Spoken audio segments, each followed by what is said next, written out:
Hello दोस्तों, क्या हाल है। तारीख आज 18 अप्रैल 2026, दिन शनिवार, हिंदी तिथि बैसाख महीना, शुक्ल पक्ष शुरू हो गया आज से ही प्रतिपदा यानी एकम तिथि। और आइए बात करते हैं आज के मुख्य समाचार में देश भर की तमाम बड़ी खबरों पर नजर डालते हैं। देखिए दोस्तों, एक तो आज के दिन 18 अप्रैल को दुनिया भर में वर्ल्ड हेरिटेज डे यानी विश्व विरासत दिवस के रूप में मनाया जाता है, जिसका उद्देश्य है सांस्कृतिक विरासतों का संरक्षण करना। इसे विश्व धरोहर दिवस भी कहते हैं। तो आज इस मौके पर देश भर में कई जगहों पर स्मारकों पर एंट्री फ्री रहेगी, टिकट नहीं लगेगा। जैसे उत्तर प्रदेश में ताजमहल समेत आगरा के सभी स्मारकों में आज मुफ्त प्रवेश मिलेगा। और वहीं दोस्तों आज के कुछ और बड़े इवेंट देखिए। जम्मू कश्मीर में आज 18 अप्रैल से प्रवासियों को भी मिलेगा मुफ्त राशन। और राजधानी दिल्ली में राष्ट्रपति भवन में आज 18 अप्रैल को चेंज ऑफ गार्ड समारोह नहीं होगा। वहीं महाराष्ट्र में आज 18 अप्रैल को किसानों की बड़ी बैठक होगी। कांग्रेस करेगी इस आंदोलन का समर्थन। और हज यात्रा की तैयारियां भी पूरी हुई। आज 18 अप्रैल को पहला जत्था रवाना होगा। झारखंड, असम और जम्मू कश्मीर से हज यात्रा की पहली उड़ान आज से ही शुरू होने जा रही है। वहीं उत्तर प्रदेश को 4 हिस्सों में विभाजन करने की मांग उठी। आज 18 अप्रैल को ग्रेटर नोएडा में इसको लेकर बड़ा आयोजन होने जा रहा है।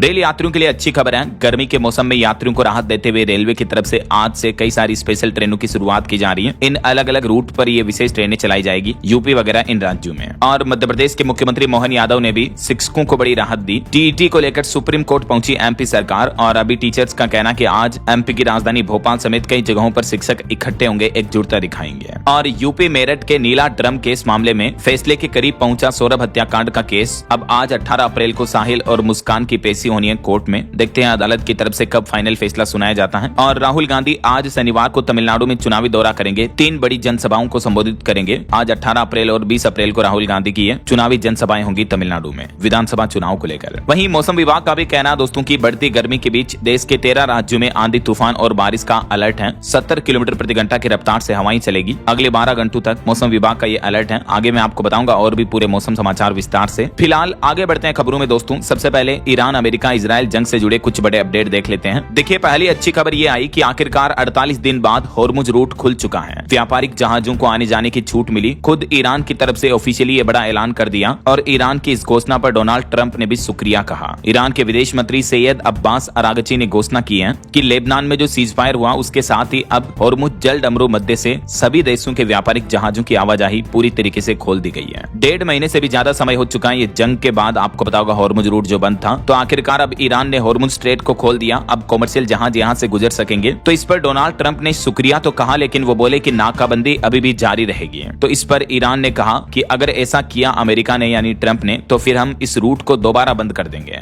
खैर, होर्मुज रूट खुलने की अच्छी खबर के बाद कच्चा तेल क्रूड ऑयल भी सस्ता हुआ 13% तक। एक बैरल का दाम 99.39 से घटकर $86 प्रति बैरल पहुंच गया। और इस खबर के बाद अमेरिकी शेयर बाजार में भी 2% से ज्यादा की तेजी देखने को मिली। रिपोर्ट सामने आ रही है कि होर्मुज स्ट्रेट को खुलवाने के लिए फ्रांस के राष्ट्रपति मैक्रो और ब्रिटेन के प्रधानमंत्री कीर स्टारमर ने ग्लोबल मीटिंग की। लगभग 40 देशों के नेता इसमें शामिल हुए और आखिरकार होर्मुज रूट खुल चुका है। इस बीच भारत सरकार का भी एक बयान सामने आ रहा कि हमारे देश में पेट्रोल, डीजल और एलपीजी की सप्लाई सामान्य है। केंद्र सरकार ने आम लोगों से अपील की है कि अफवाहों से बचें। पेट्रोलियम मंत्रालय से सुजाता शर्मा का कहना है कि एलपीजी की सप्लाई और पेट्रोल, डीजल सब कुछ सामान्य है, तो जरूरत के अनुसार ही खरीदारी करें। ऐसा वहीं खबर है दोस्तों कि भारत इस मामले में झुकेगा नहीं। अमेरिका द्वारा छूट खत्म होने के बाद भी खरीदता रहेगा रूस से कच्चा तेल और एलपीजी भी मंगवाएगा। अभी एक दिन पहले आपको पता होगा अमेरिका ने कह दिया था कि हम अब कच्चे तेल पर मिलने वाली छूट का फायदा नहीं देंगे। तो इस पर भारत का प्लान है कि अमेरिका के प्रतिबंध और अमेरिका के फैसलों के आधार पर भारत अपनी आयात की रणनीति तय नहीं करेगा। भारत अपने प्लान के हिसाब से रूस से कच्चा तेल खरीद जारी रखेगा। ऐसा वहीं अमेरिकी राष्ट्रपति डोनाल्ड ट्रंप ने भी एक बयान जारी करते हुए कहा कि ईरान अब मान चुका है, परमाणु हथियार नहीं बनाने पर राजी हुआ। ट्रंप बोले कि शांति वार्तालाप के लिए वो खुद भी पाकिस्तान जा सकते हैं। हालांकि ईरान का कहना है कि अमेरिका और ईरान के बीच परमाणु समझौते को लेकर ऐसी कोई बातचीत नहीं हुई है। हालांकि सीज फायर के बावजूद भी इजराइल के प्रधानमंत्री बेंजामिन नेतन्याहू का कहना है कि हिजबुल्लाह के खिलाफ अभियान जारी रहेगा। नेतन्याहू अभी भी सख्त रुख अपनाए हुए हैं। तो ये कुछ जंग के हालात चल रहे हैं। और चलिए आगे बढ़ते हैं अपन खबरों में। देखिए आप अगली बड़ी खबर, संसद में तीखी बहस के बीच आखिरकार केंद्र सरकार ने महिला आरक्षण अधिनियम 2023 को हरी झंडी दे दी है। सरकार ने इसको लेकर नोटिफिकेशन भी जारी किया। अभी एक दिन पहले बीती देर रात केंद्र सरकार ने कहा कि 2023 महिला आरक्षण कानून लागू होगा। इसमें बदलाव के लिए केंद्र सरकार 3 नई बिल लेकर आई, लेकिन विपक्ष ने कहा कि अगर कानून नहीं है तो संशोधन कैसा।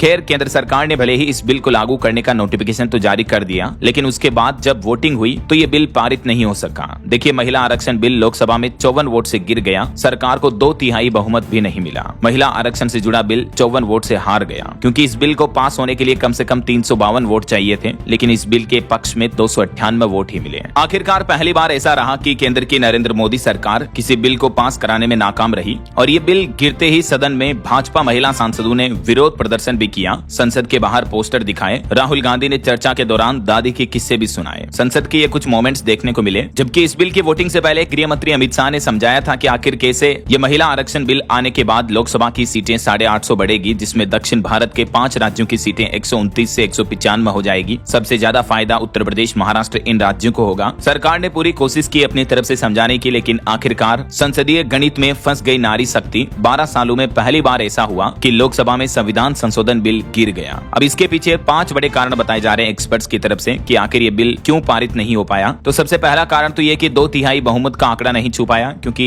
66% पक्ष में वोट चाहिए होते हैं किसी भी बिल को सदन में पारित करने के लिए हमारे भारतीय संविधान के मुताबिक, लेकिन वो वोट मिल नहीं पाए। दूसरा, परिसीमन और जनगणना की शर्त पर पक्ष विपक्ष के बीच विवाद हुआ। दक्षिण भारतीय राज्यों का प्रतिनिधित्व कम होने का डर दिखा, विपक्ष का मजबूत और एकजुट फ्लोर कोऑर्डिनेशन नजर आया सदन में, और सरकार की नंबर गेम पर अति आत्मविश्वास वाली रणनीति भी फेल हुई। ये 5 बड़े कारण रहे कि सदन में महिला आरक्षण बिल पहली बार संविधान संशोधन विधेयक के रूप में पारित नहीं करा पाई मोदी सरकार। टोटल 352 वोट चाहिए थे, लेकिन 298 ही मिले। कुल 528 में से सभी सांसदों ने वोट डाला। एक भी सांसद ऐसा नहीं था जिसने वोटिंग में हिस्सा नहीं लिया हो, सभी ने वोट डाला, लेकिन 298 ने हाँ में वोट डाला, 230 ने ना में वोट डाला। 2/3 बहुमत नहीं मिल पाया और इस वजह से गिर गया महिला आरक्षण से जुड़ा संविधान संशोधन बिल। और इस बिल के गिरने के साथ ही देश की 50% आबादी की उम्मीद टूट गई, मतलब महिलाओं की 50% महिलाओं का सपना अब पूरा नहीं हो पाएगा। और सदन से इस बिल के गिरने के बाद राहुल गांधी ने कहा कि भारत ने देख लिया, इंडिया ने रोक दिया। वहीं कांग्रेस सांसद शशि थरूर बोले कि यह एक बहुत ही जबरदस्त जीत है। महिला आरक्षण बिल पास न होने पर उनका यह बयान देखने को मिला। हालांकि महिला आरक्षण मुद्दे पर अब एनडीए आक्रामक हुई और विपक्ष के खिलाफ आज देश भर में विरोध प्रदर्शन करने का भी ऐलान किया है। तो ये कुछ सदन का माहौल चल रहा है। और चलिए आगे बढ़ते हैं खबरों में। देखिए आप अगली बड़ी खबर, सरकार का प्लान है साल 2030 तक सड़कों से हटेंगे एलपीजी गैस टैंकर। 12,500 करोड़ के निवेश से सरकार बिछाएगी 2,500 किलोमीटर लंबी पाइपलाइन। यानी अब केंद्र सरकार का प्लान है देश भर में सभी राज्यों में सभी जगहों पर पाइपलाइन के जरिए पीएनजी गैस सप्लाई पहुंचाई जाएगी। सिलेंडर वाली एलपीजी गैस को धीरे धीरे बिल्कुल बंद कर दिया जाएगा ऐसा। चलिए अगली बड़ी खबर देखिए, केंद्र सरकार ने 15 बैंकों को सोना चांदी के इंपोर्ट का नया लाइसेंस दिया। इसमें भारतीय स्टेट बैंक, एसबीआई, पीएनबी और एचडीएफसी जैसे बड़े बैंक भी लिस्ट में शामिल हैं। सरकार के इस फैसले से देश में गोल्ड और सिल्वर की सप्लाई की कमी नहीं होगी। ये देख सकते हैं कौन कौन से प्राइवेट और पब्लिक सेक्टर के यानी सरकारी बैंकों को ये मंजूरी दी है सरकार ने। कुछ विदेशी बैंकों को भी ये परमिशन दी है। वहीं दोस्तों सोना चांदी के भाव में भी गिरावट देखने को मिली। देखिए आप, सोना 1451 रुपए टूटा और चांदी 1352 रुपए टूटी है। ईरान जंग से लेकर अब तक 49 दिन में सोना 7,000 रुपए सस्ता हो गया, जबकि चांदी 18,000 रुपए से भी ज्यादा गिरी है। और इस गिरावट के बाद अभी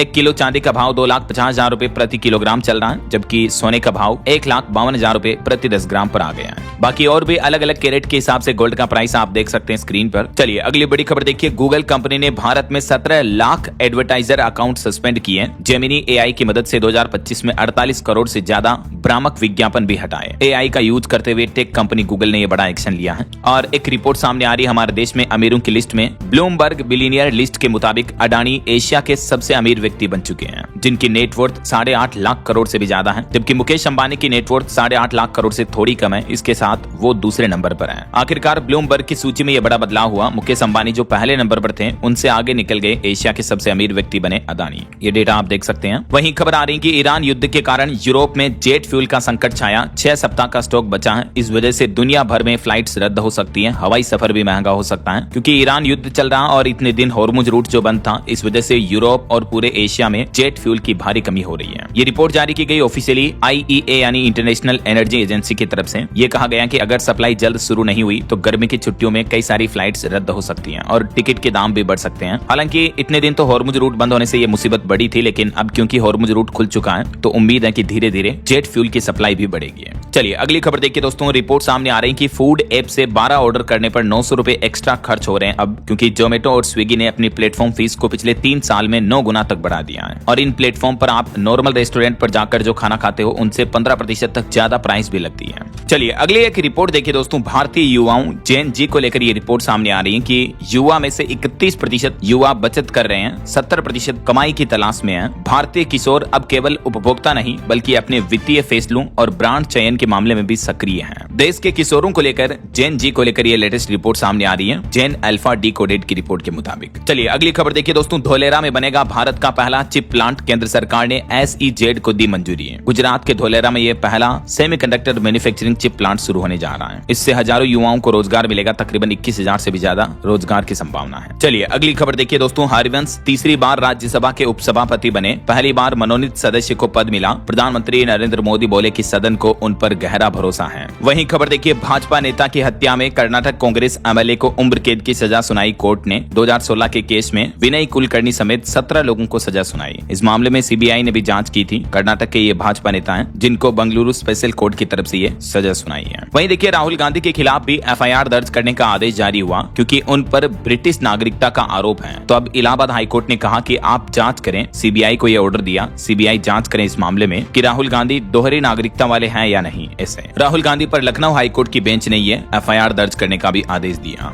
वहीं देखिए, असम के मुख्यमंत्री हिमंत बिश्व शर्मा बोले कि देश बांग्लादेशी मुसलमानों का अड्डा बन जाएगा। पश्चिम बंगाल में चुनाव प्रचार के दौरान उन्होंने ये कहा। तो जवाबी कार्यवाही में ममता बनर्जी बोली कि जब आप सत्ता में नहीं रहेंगे तब आपके घरों पर भी छापे पड़ेंगे। तो ये कुछ राजनीतिक बयानबाजी चल रही है। और वहीं देखिए, बड़ी खबर, महाराष्ट्र के नासिक में जो हाल ही में TCS कंपनी में धर्मांतरण का मामला देखने को मिला था। इस मामले पर अब मानवाधिकार आयोग ने रिपोर्ट मांगी। फरार आरोपी निदा ने खुद को प्रेग्नेंट बताया। कोर्ट में अग्रिम जमानत याचिका भी दायर की है। वहीं दोस्तों, पाकिस्तान की एक नई करतूत का खुलासा सामने आ रहा कि पाकिस्तान ISI भारतीय किशोरों की भर्ती कर रहा है। रेलवे स्टेशन व शहर निशाने पर है। ऑपरेशन सिंदूर में बुरी तरह से मार खाने के बाद अब पाकिस्तान अभी भी अपनी साजिश रचने से बाज नहीं आ रहा। भारत के खिलाफ इस तरह की करतूतें कर रहा। खुफिया रिपोर्ट्स में ये खुलासा सामने आ रहा है। वहीं केरल के सबरीमाला मंदिर में महिलाओं के प्रवेश मुद्दे पर सुप्रीम कोर्ट में 5वें दिन सुनवाई हुई। याचिकाकर्ता बोला कि आस्था और विश्वास समय के साथ बदलते हैं, इन्हें कानून से नहीं बदल सकते हैं। तो इस मामले पर सुप्रीम कोर्ट ने भी कहा कि व्यक्तिगत मान्यताओं से ऊपर है संविधान की मर्यादा। और एक बड़ी दुर्घटना देखिए दोस्तों, कर्नाटक राज्य में घटना हुई। कार और बस की टक्कर के बाद दोनों में भीषण आग लग गई और कार सवार एक ही परिवार के 9 लोगों की मौत हो गई जिंदा जलकर। कर्नाटक के यादगीर जिले में यह भीषण सड़क हादसा देखने को मिला। देखिए जरा, कार में टोटल 10 लोग सवार थे जिनमें 3 बच्चे भी शामिल थे। सभी को अस्पताल ले जाया गया जहां 9 की मौत हो गई। अब तक एक अभी भी गंभीर रूप से घायल है। वहीं खबर देखिए, उत्तर प्रदेश के संभल में मस्जिद की 35 फीट ऊंची मीनार ढाई गई। बुलडोजर बाकी हिस्सों को तोड़ा। DM और SP पहुंचे, भीड़ को खदेड़ा। संभल की मस्जिद में यह अवैध निर्माण के चलते प्रशासन ने कार्रवाई की है। और बड़ी खबर देखिए, स्पेस साइंस से खबर आ रही कि स्पेस में 18 बार खतरे में आए भारतीय उपग्रह, यानी जो इंडियन सैटेलाइट हैं, स्पेस में तैरते रहते हैं, वो अंतरिक्ष में उपलब्ध कचरे से टकराने वाले थे, लेकिन इसरो ने रास्ता बदलकर इनको कचरे के मलबे से बचाया। पिछले साल 2025 में 1.5 लाख बार अलर्ट दिया था उपग्रह ने, सैटेलाइट ने। भारतीय अंतरिक्ष एजेंसी इसरो की तरफ से ये रिपोर्ट जारी की गई। बहरहाल अभी तो अपन कुछ और महत्वपूर्ण और काम की खबरें देखेंगे दोस्तों, लेकिन फिलहाल वक्त तो चला है आज के ताजा मौसम समाचार जानने का। और हाँ, एक छोटी सी रिक्वेस्ट आपसे ये है कि अगर आप DLS न्यूज चैनल से अभी तक भी जुड़े नहीं हो तो जुड़ जाइए। चैनल को सब्सक्राइब करके बेल आइकन जरूर दबा दीजिए और इस वीडियो पर एक लाइक और शेयर भी कर देना, ताकि आपको रोजाना की ताजा खबरें, महत्वपूर्ण मुख्य समाचार, काम के न्यूज अपडेट सबसे पहले आपके मोबाइल पर मिलते रहेंगे। ओके, और चलिए बिना टाइम वेस्ट किए सीधा आगे बढ़ते हैं मौसम अपडेट में। तो देखिए, वैसे तो देश के कई राज्यों में हीट वेव का अलर्ट है। मौसम विभाग की चेतावनी के बाद कई राज्य सरकारों ने और जिला प्रशासन ने हॉस्पिटलों में भी अलर्ट जारी किया। अतिरिक्त बेड रिजर्व कर दिए हैं क्योंकि गर्मी में, हीट वेव में लोगों के बीमार होने के केस ज्यादा देखने को मिलते हैं। हालांकि इस बढ़ती गर्मी के बीच राजस्थान में बारिश हुई बीते दिन। हरियाणा राज्य में भी ओले गिरे। यूपी के कई जिलों में तापमान 44 डिग्री के पार चल रहा। मध्य प्रदेश, छत्तीसगढ़ और महाराष्ट्र में भी लू की चेतावनी है। कुछ अलग अलग राज्यों के मौसम की स्थितियां देखिए आप। राजस्थान के हनुमानगढ़ में बारिश हुई, ओले गिरे, जिसके चलते किसानों का और मंडियों में कई जगहों पर अनाज भीग गया। चूरू में भी आंधी चली। राजस्थान के 5 से ज्यादा जिलों में अभी भी बरसात का अलर्ट है। मध्य प्रदेश में बढ़ती गर्मी के बीच भोपाल, ग्वालियर समेत 13 जिलों में स्कूलों का टाइम बदल चुका है। जिला कलेक्टरों की तरफ से आदेश जारी किया गया। अब सुबह 7:30 से दोपहर 12 बजे तक लगेंगे स्कूल। इन जिलों में स्कूलों में समय बदला गया है। वहीं उत्तर प्रदेश में देखिए, पश्चिमी यूपी में बदला मौसम।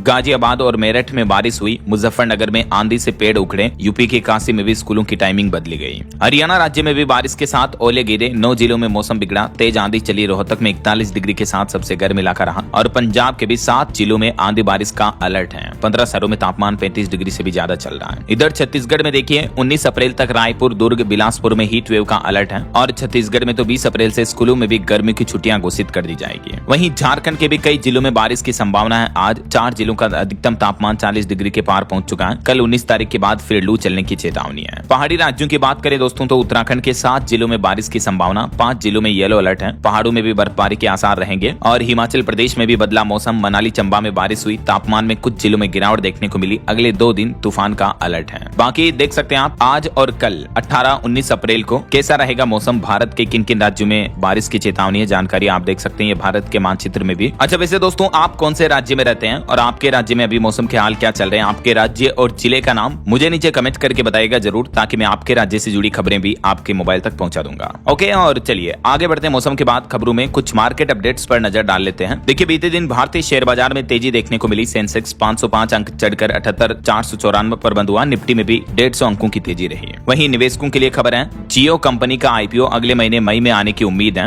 ड्राफ्ट पेपर्स जल्दी सेबी के पास फाइल करेगी कंपनी और ये देश का अब तक का सबसे बड़ा आईपीओ होगा। और भारत के लिए एक अच्छी खबर आ रही है फॉरेक्स रिजर्व पर। देखिए आप, विदेशी मुद्रा भंडार में शानदार वापसी देखने को मिली। भारत का फॉरेक्स रिजर्व उछाल के साथ 700 अरब डॉलर के पार पहुंचा। वहीं क्रिसिल की रिपोर्ट के मुताबिक अगले 2 साल भारत के बैंकों के लिए शानदार रहेंगे। एनपीए लो लेवल पर रहेगा। एनपीए यानी नॉन परफॉर्मिंग एसेट्स जो है बैंकों के लोन कलेक्शन में अगले 2 साल अच्छे रहेंगे ऐसा। और एसएनपी ग्लोबल की रिपोर्ट में दावा किया जा रहा है कि महंगा तेल भी नहीं रोक पाएगा भारत की रफ्तार। 6.3% की दर से बढ़ेगी भारतीय अर्थव्यवस्था। इंडियन इकोनॉमी को लेकर ये एसएनपी ग्लोबल रिसर्च फर्म की तरफ से रिपोर्ट्स में दावा किया गया है। चलिए मार्केट अपडेट्स के बाद आगे बढ़ते हैं खबरों में। देखिए आप अगली खबर, एक रिपोर्ट सामने आ रही है कि तेलंगाना में एससी एसटी सामान्य वर्ग से 3 गुना तक पिछड़े हुए हैं। राज्य की 242 में से 135 बहुत पिछड़ी जातियां हैं। 3.5 लाख लोगों पर सर्वे किया गया जिसमें डेटा सामने आ रहे हैं। और एक बड़ी लूट की घटना देखिए दोस्तों, मध्य प्रदेश के बैंक ऑफ महाराष्ट्र में 15 करोड़ की डकैती की घटना देखने को मिली। हथियार लेकर दिन दहाड़े घुसे 5 डकैतों ने बैंक मैनेजर को भी पीटा, बैंक में फायरिंग की। 15 मिनट तक बैंक के अंदर रहे। तब तक देखिए आप प्रशासन की लापरवाही, ना पुलिस वाले पहुंचे ना कोई सिक्योरिटी वाले आए। मध्य प्रदेश के सिंगरौली में ये दिन दहाड़े बैंक डकैती का बड़ा मामला सामने आया है। यहाँ बेढन में स्थित बैंक ऑफ महाराष्ट्र में दोपहर के समय तकरीबन 5 हथियारबंद बदमाश घुसे और फायरिंग की। बताया जा रहा है कि करीब 9-10 किलो सोना और 20 लाख रुपए केस लेकर भाग गए। इस सोने की कीमत 15 करोड़ रुपए आंकी गई है। घटना दोपहर के 1 बजे की है। और वहीं खबर है, सीडीएस बनने के बाद पहली बार अपने पैतृक गांव पहुंचे अनिल चौहान। उत्तराखंड में वो अपने गांव पहुंचे, दोस्तों के साथ चाय पी। चाइना बॉर्डर पर बोले कि गांव खाली हुए तो देश के लिए खतरा होगा। और खबर है, मुख्यमंत्री बनने के बाद पहली बार सोनपुर पहुंचे बिहार के नए सीएम सम्राट चौधरी। बोले काशी विश्वनाथ जैसा बनेगा हरिहरनाथ का मंदिर भी।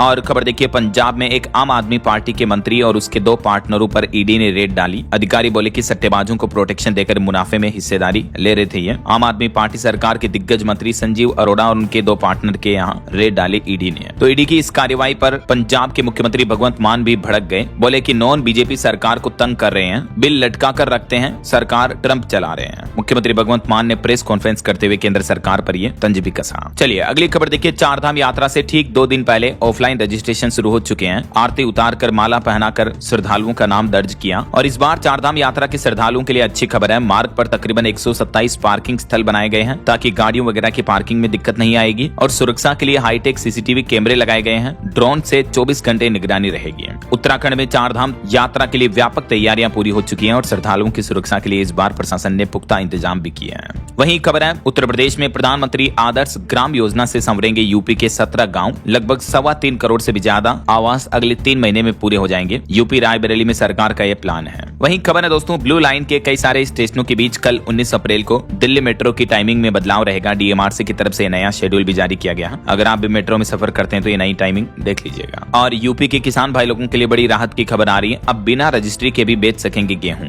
एमएसपी पर गेहूं बेचने के लिए अब किसानों को रजिस्ट्री करवाने की जरूरत नहीं पड़ेगी, मतलब ऑलरेडी रजिस्ट्रेशन की, बल्कि फार्मर रजिस्ट्री न होने पर भी गेहूं की खरीद नहीं रुकेगी। क्रय केंद्रों पर आज से ही पंजीकरण भी शुरू हो चुका है। और खबर है, बिहार में वीवीआईपी सुरक्षा बढ़ाई गई। डिप्टी सीएम विजय चौधरी और विजेंद्र यादव को भी Z+ कैटेगरी की सिक्योरिटी मिलेगी। और दिल्ली हाईकोर्ट का एक बड़ा फैसला देखिए दोस्तों, EWS, SC, ST और OBC जैसी छूट के हकदार नहीं है। दिल्ली हाईकोर्ट ने आयु में छूट और अतिरिक्त मौकों की मांग ठुकराई। एक याचिका पर सुनवाई करते हुए यह महत्वपूर्ण फैसला सुनाया। केंद्र सरकार की सीधी भर्तियों और नौकरियों में एज लिमिट आयु सीमा में आरक्षण के मुद्दे पर यह दिल्ली हाईकोर्ट का बड़ा फैसला है। और खबर देखिए, मध्य प्रदेश की सुपर वुमन ने कमाल कर दिखाया, 56 साल की उम्र में माउंट किलिमंजारो की चोटी पर फहराया तिरंगा। मध्य प्रदेश भोपाल की एक सहायक महाप्रबंधक है। इनका हौसला, इनका जज्बा वाकई में तारीफ काबिल है। और पंजाब की ये एक अनोखी खबर देखिए दोस्तों, 25 साल बाद एक व्यक्ति अपने घर लौटा। उसकी पत्नी ने भी उसे मरा हुआ समझ लिया था और देवर से शादी कर ली थी, 2 बच्चे भी हो गए। एक कपूर शब्द से उसका परिवार उससे वापस मिल पाया। कपूरथला से लापता हुआ हंसा सिंह नाम का यह शख्स 25 साल बाद मिला। उसके मिलने की कहानी किसी फिल्मी स्क्रिप्ट से बिल्कुल कम नहीं है। गुमनामी के अंधेरों में भटकता हुआ यह हंसा सिंह उत्तर प्रदेश के बिजनौर जिले में जा पहुंचा, जहां एक पुलिस वाले के सवाल और उसके जवाब से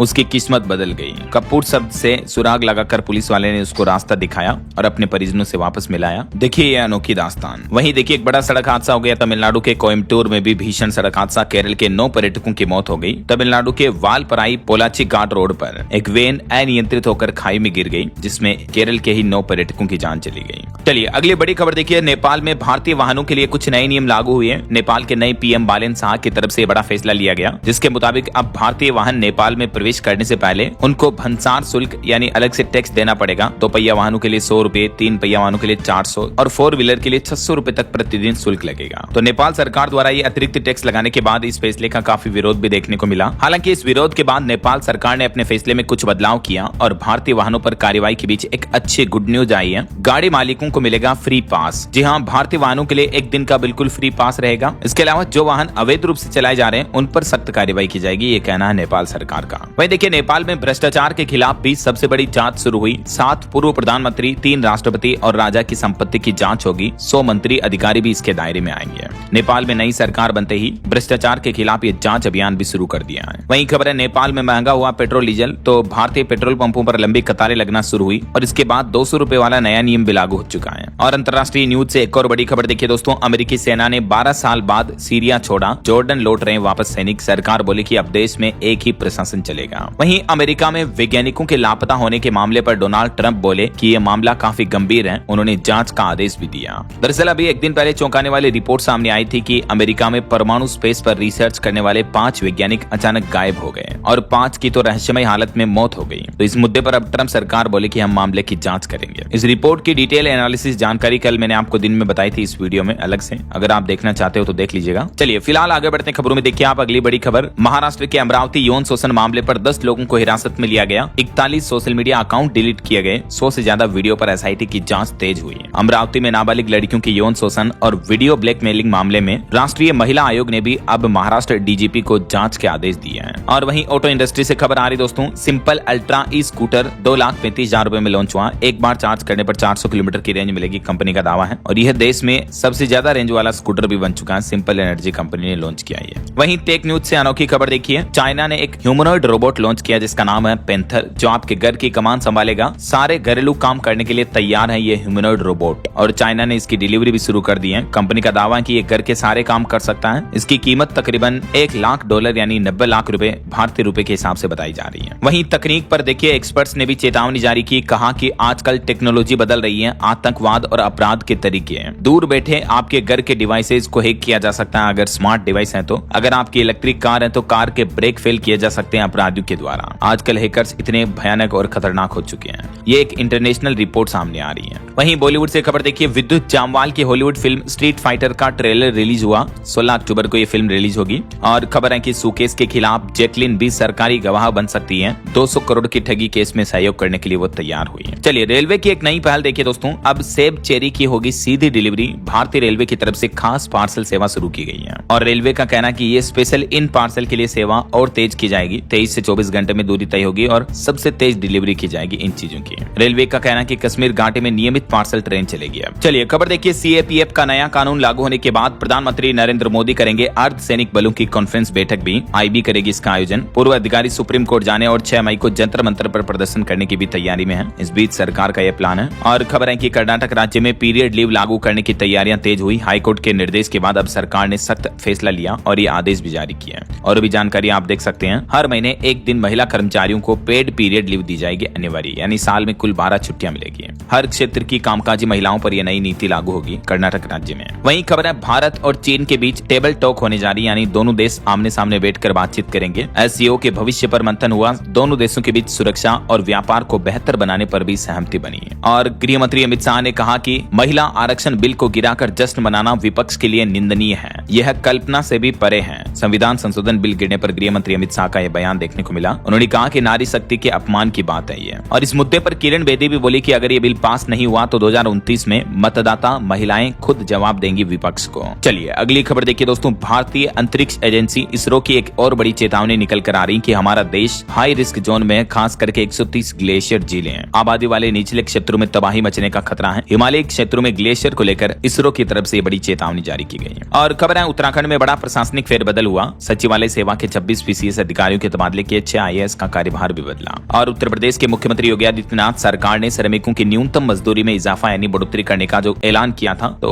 उसका ऑफिशियल नोटिफिकेशन जारी हो चुका है। अब मिलेगा 3228 रुपए तक ज्यादा वेतन। मैंने आपको बताई थी कि कितनी वेतन में बढ़ोतरी की गई, इस बारे में डिटेल जानकारी। तो और एक श्रद्धांजलि दोस्तों, दिल्ली की पूर्व मुख्यमंत्री आतिशी के पिताश्री का निधन हो गया है। केजरीवाल से लेकर सिसोदिया तक के नेताओं ने शोक जताया। ईश्वर इनकी आत्मा को शांति दे। वहीं खबर है राजधानी दिल्ली के 4 ITI में बनेंगे आधुनिक लैब, छात्रों को मिलेगा उद्योग अनुरूप प्रशिक्षण भी। दिल्ली की रेखा गुप्ता सरकार का ये प्लान है। और एक अच्छी खबर यह है कि पंजाब में रेल रोको आंदोलन स्थगित किया किसानों ने। 3 दिन तक के लिए रोका गया ये आंदोलन। किसान यूनियनों की तरफ से फैसला लिया गया पंजाब सरकार की तरफ से सांत्वना देने के बाद। वहीं खबर है दोस्तों, राजस्थान के पचपदरा में मेगा इवेंट आयोजित होने जा रहा। प्रधानमंत्री नरेंद्र मोदी 21 अप्रैल को यहाँ रिफाइनरी का उद्घाटन करेंगे। हाईटेक इंतजामों से मंच को सजाया गया है। और इलाहाबाद हाईकोर्ट का एक बड़ा फैसला देखिए, सेवानिवृत्ति के बाद शिक्षकों को ग्रेच्युटी पाने का अधिकार है।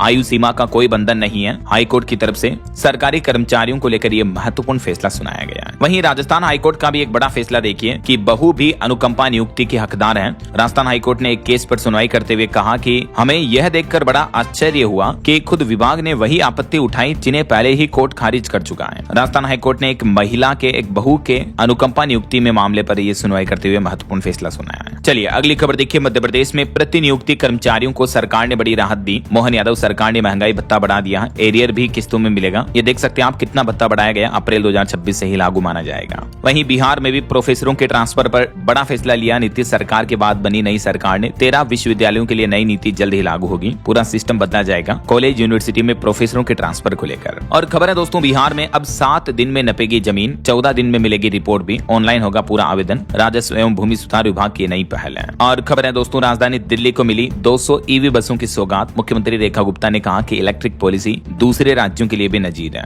और खबर है झारखंड में होमगार्ड जवानों के सैलरी निकासी को लेकर भी नई गाइडलाइन जारी हुई। बैंक खातों का सत्यापन होगा, फिर से वेरिफिकेशन करना पड़ेगा। वित्त विभाग राज्य की तरफ से झारखंड में यह नया निर्देश जारी किया गया है। और भी डिटेल जानकारी आप देख सकते हैं। वहीं खबर है, देश के बड़े बीज उत्पादक संस्थान अब बिहार में करेंगे उत्पादन। किसानों को मिलेगा सस्ता और गुणवत्तापूर्ण बीज भी। किसानों के हित में बिहार सरकार का प्लान है कृषि विभाग का। और बिहार को जल्द ही 2 नए रोपवे भी मिलने जा रहे हैं। तीसरे पर शुरू होगा काम। पर्यटन को बढ़ावा देने के लिए बिहार के जहानाबाद में यहाँ नए रोपवे निर्माण को सरकार की मंजूरी मिल चुकी है। और खबर देखिए, हरियाणा में ग्रुप डी के कर्मचारियों को गेहूं खरीदने के लिए अब 27,000 रुपए दिए जाएंगे। हरियाणा के मुख्यमंत्री नायब सिंह सैनी सरकार की तरफ से ये अग्रिम धनराशि देने की घोषणा की है। इच्छुक उम्मीदवार इसमें 7 मई तक आवेदन कर सकते हैं। चलिए अगली खबर देखिए, उत्तर प्रदेश में अब एक्सप्रेसवे के किनारे सिर्फ गाड़ियां नहीं दौड़ेगी बल्कि नई कॉलोनियों के निर्माण के लिए भी योगी सरकार ने यह नया प्लान किया है। वहीं यूपी के कुछ और अपडेट देखिए दोस्तों, योगी सरकार ने श्रमिकों की न्यूनतम मजदूरी में भी जो इजाफा किया था, तो नई दरों के बढ़ाने का श्रम विभाग ने ऑफिशियली नोटिफिकेशन जारी कर दिया है। कहां कितनी सैलरी बढ़ाई गई है, जो कि अप्रैल से ही लागू मानी जाएगी, जिसकी डिटेल्स भी आप देख सकते हैं। वहीं खबर है, यूपी की राजधानी लखनऊ में 500 वाहनों को खड़ा करने के लिए बनेगी हाईटेक पार्किंग। जगह भी फाइनल हो गई। गोमती नगर में विवेक खंड में ये पार्किंग बनाई जाएगी। और उत्तर प्रदेश में इंटर संस्कृत प्री बोर्ड परीक्षा को लेकर नियम बदल चुका है। बोर्ड सचिव ने नए दिशा निर्देश भी जारी किए। इस बारे में जानकारी आप देख सकते हैं। वहीं खबर है दोस्तों, यूपी में दिवंगत पुलिस कर्मियों के आश्रितों की भर्ती पर भी एक बड़ा अपडेट सामने आ रहा है। रिटेन एग्जाम का शेड्यूल जारी हो चुका है। यूपी पुलिस की तरफ से यह नया प्लान किया गया है। इस पोर्टल पर ज्यादा डिटेल आपको मिल जाएगी। वहीं खबर है, उत्तर प्रदेश में पुरानी गाड़ियों की खरीद और बिक्री के नियम भी बदल चुके हैं। अब डीलरों को ये सर्टिफिकेट लेना अनिवार्य होगा। 5 साल होगी इसकी वैधता।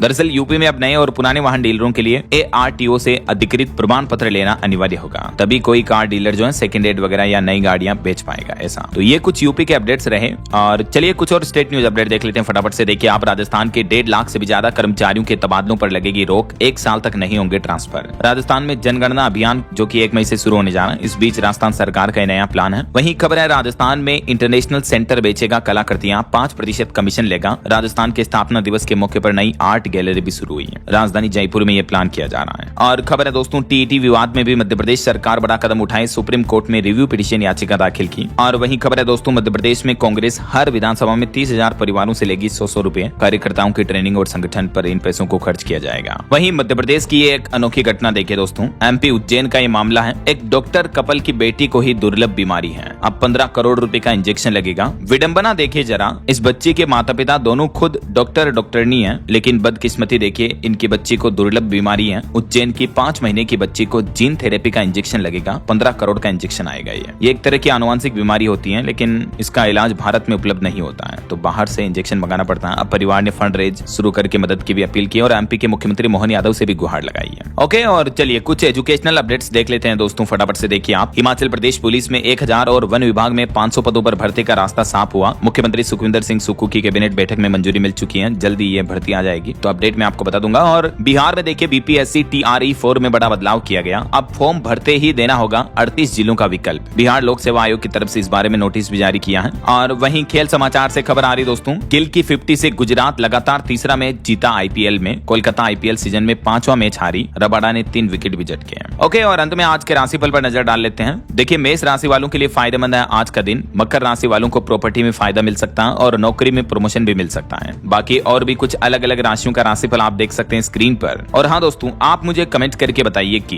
भारतीय क्रिकेट टीम ने अब तक कुल कितनी बार वर्ल्ड कप जीता है। कमेंट करके बताइए। सही जवाब देने वाले लोगों को रैंडमली सेलेक्ट होने पर DLS न्यूज टीम की तरफ से शानदार सरप्राइज गिफ्ट जीतने का मौका मिलेगा। और इसी के साथ ही अगर आपको वीडियो अच्छा लगा तो इसे लाइक करना, शेयर भी करना। DLS न्यूज चैनल को सब्सक्राइब करके बेल आइकन जरूर दबा देना, रोजाना ऐसी इंफॉर्मेटिव जानकारियां, महत्वपूर्ण समाचार देखते रहने के लिए। ओके, ख्याल रखिएगा अपने आप का, अपने परिवार का। मिलेंगे अगले नेक्स्ट अपडेट में, तब तक के लिए जय हिंद, जय भारत, वंदे मातरम।